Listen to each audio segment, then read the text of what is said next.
Viewers drop a comment with your location and what time it is where you are right now. It's always wild to see how far these stories reach. Bang, bang, bang.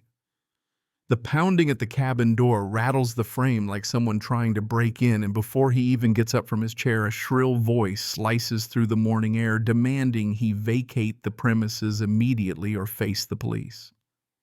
That's how his quiet retreat turns into a circus at sunrise, because standing on the porch is the living embodiment of suburban tyranny, visor clipboard, and a glare sharp enough to dent steel.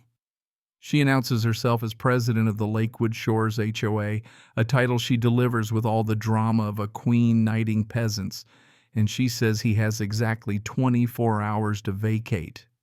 The kicker, she hasn't even asked his name, hasn't checked the county map, hasn't thought for a second that maybe she's barking up the wrong oak tree. He leans against the doorway, coffee steaming in hand, asking if she's lost because the park trail is half a mile south.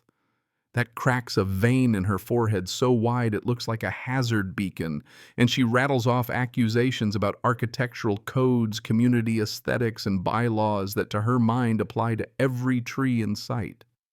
Historians still argue whether medieval feudal lords had this much confidence in their borders, but one thing is certain: Karen is drunk on her own bylaws. Neighbors start to drift toward the commotion like moths to a porch light, whispering into their mugs, while Karen puffs herself into a one-woman militia. She waves a violation notice under his nose, accusing him of illegal occupancy, improper landscaping, and unauthorized paint, as if a porch swing is somehow a national threat. She brags about approving every mailbox and driveway slope in Lakewood Shores like that's a resume builder. He just sips, nods, and asks her which clause covers a cabin outside her jurisdiction. She blusters that all land in sight falls under her watch, and you can almost hear the concrete wall of her certainty start to crack. Instead of slamming the door, he lets her rant patience, after all, is the best seasoning for revenge. By the time she storms off the porch like a general marching to war, her small parade of neighbors trailing behind, he's grinning, because while she thinks she's won the opening skirmish, she has no idea that the war isn't even hers to fight.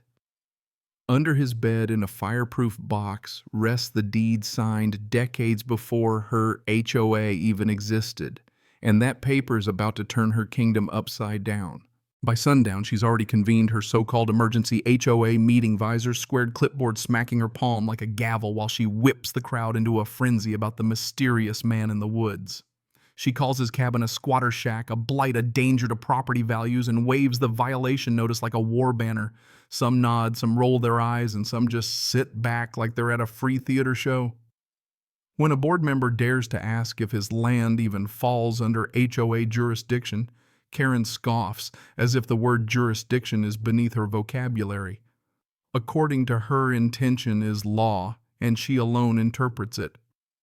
Historians still argue whether Julius Caesar had less gall when he crossed the Rubicon. The next morning, he finds 3 fat envelopes stuffed into his mailbox. One demands removal of illegal structures, including his porch swing. Another fines him $500 for leaves. Yes, leaves. And the third insists on architectural plans approved within 7 days. He pins them to his wall of fame like hunting trophies. Visitors roar at the collection, especially at the one accusing his stone fire pit of being a menace. The absurdity is half sitcom, half cautionary tale, and all the while he keeps his calm in public, waving politely whenever Karen sputters past in her golf cart. But her escalation doesn't stop. One afternoon, she drags a tow truck onto his gravel path, ordering the driver to impound his old pickup.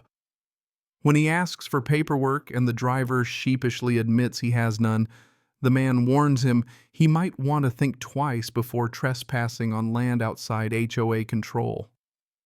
The tow truck rumbles away, leaving Karen fuming so loud the pines practically shake. Neighbors chuckle behind curtains, realizing the emperor has no clothes. From there, the spiral quickens. Flyers claim he's a trespasser. Emails accuse him of harboring wildlife. She even tries to schedule community patrols to monitor his suspicious activity, though the two volunteers quit after realizing his wildest act is drinking tea while the radio hums. Every accusation chips away at her credibility and builds his quiet case. Neighbors begin confessing their own horror stories, fines for bird feeders, letters about mismatched curtains, even a scolding for a child's brightly painted playhouse. Beneath the laughter lies years of resentment, and his defiance lights a spark. The breaking point comes at a Saturday forum, Karen's grand production of the so-called cabin crisis. She delivers a melodramatic speech about harmony and order, waving violation notices like sacred texts. Then, with perfect calm, he stands, opens a folder, and holds up the deed. Karen snatches its skims, blinks, reads again, her lips moving like the words are written in hieroglyphics. He explains to the crowd that his family's cabin predates the HOA entirely, that his land is outside their reach, and every fine and threat she's hurled is meaningless. Murmurs, ripple chuckles rise, and then he adds a twist. The boundary maps show parts of Lakewood shores, even their precious clubhouse sit on land still tied to his deed. The room gasps, a few older residents nod with recognition, and Karen's empire trembles on its foundations. The revelation spreads faster than wildfire in dry grass. By the next morning, Karen is prowling the neighborhood in her golf cart like a deposed monarch clinging to scraps of power, barking at people about trash can placement and glaring daggers at the cabin every time she passes. She stations herself at the end of his road with a folding chair and a clipboard, pretending to log his comings and goings. When he offers her iced tea from his truck window, she nearly topples her chair, sputtering while neighbors howl with laughter. Historians still argue whether Napoleon's exile looked half as pitiful. But she won't stop. She tapes new violation notices in the dead of night, accusing him of unauthorized exterior lighting, when the only bulbs outside are the stars, and blocks his driveway with orange cones. Each stunt earns a spot on his wall of fame, the collection now large enough to rival a small-town museum. Neighbors whisper support, emboldened by his calm. They begin rebelling in their own small ways, brighter doors, lawn ornaments, even trash cans left out overnight just to spite her. The rebellion is contagious. Karen doubles down, of course. She tries to tow his truck again with board members in tow, but the driver refuses after realizing the lawsuit risk. She emails long rants about crime, corruption, and collapsing property values, only to be met with smirks and laughing emojis. And when she summons a deputy to enforce her imaginary rules, the officer reads the deed, warns her about harassment, and drives off, leaving her sputtering on the roadside. Neighbors start dropping by with beers, baked goods, even stories of their own fines, confessing they'd lived in fear for years. Her reign of terror is cracking.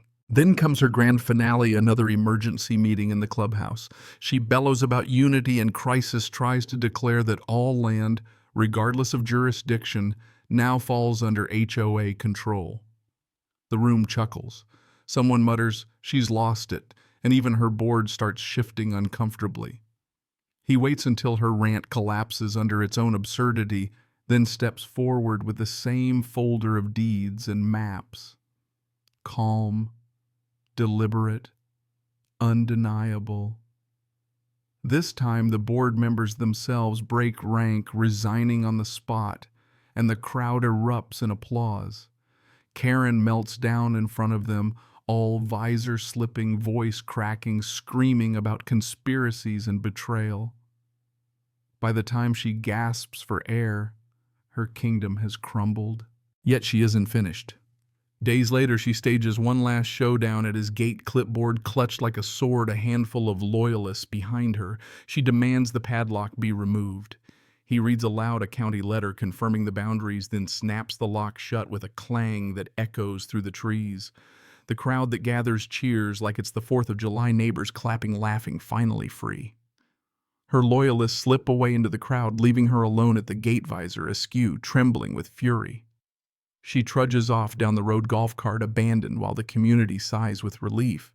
The aftermath is almost surreal. People paint shutters in colors she once banned. Children fill yards with toys. Neighbors reform the HOA into something lighter. The cabin becomes a symbol not just of one man's stand, but of a community shaking free of years of intimidation. And as the sun dips low, he sits on his porch, cicadas, humming, padlock gleaming, at peace at last. Karen's voice no longer echoes through the pines. Her empire has turned to dust. The night settles soft, and the neighborhood exhales as if a weight has finally lifted from its shoulders. The cabin breathes in rhythm with the trees, steady and rooted, no longer shadowed by the shrill voice of fear.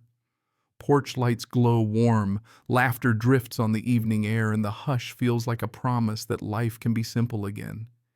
He sips tea slowly, letting the steam curl upward, watching the stars stitch themselves into the dark like quiet guardians overhead. The woods, once filled with tension, now hum with an easy calm, each cricket chirp sounding like a small victory. Karen's absence lingers, yes, a reminder of storms weathered. But the land itself feels lighter, as though her fury has drained into the soil and vanished.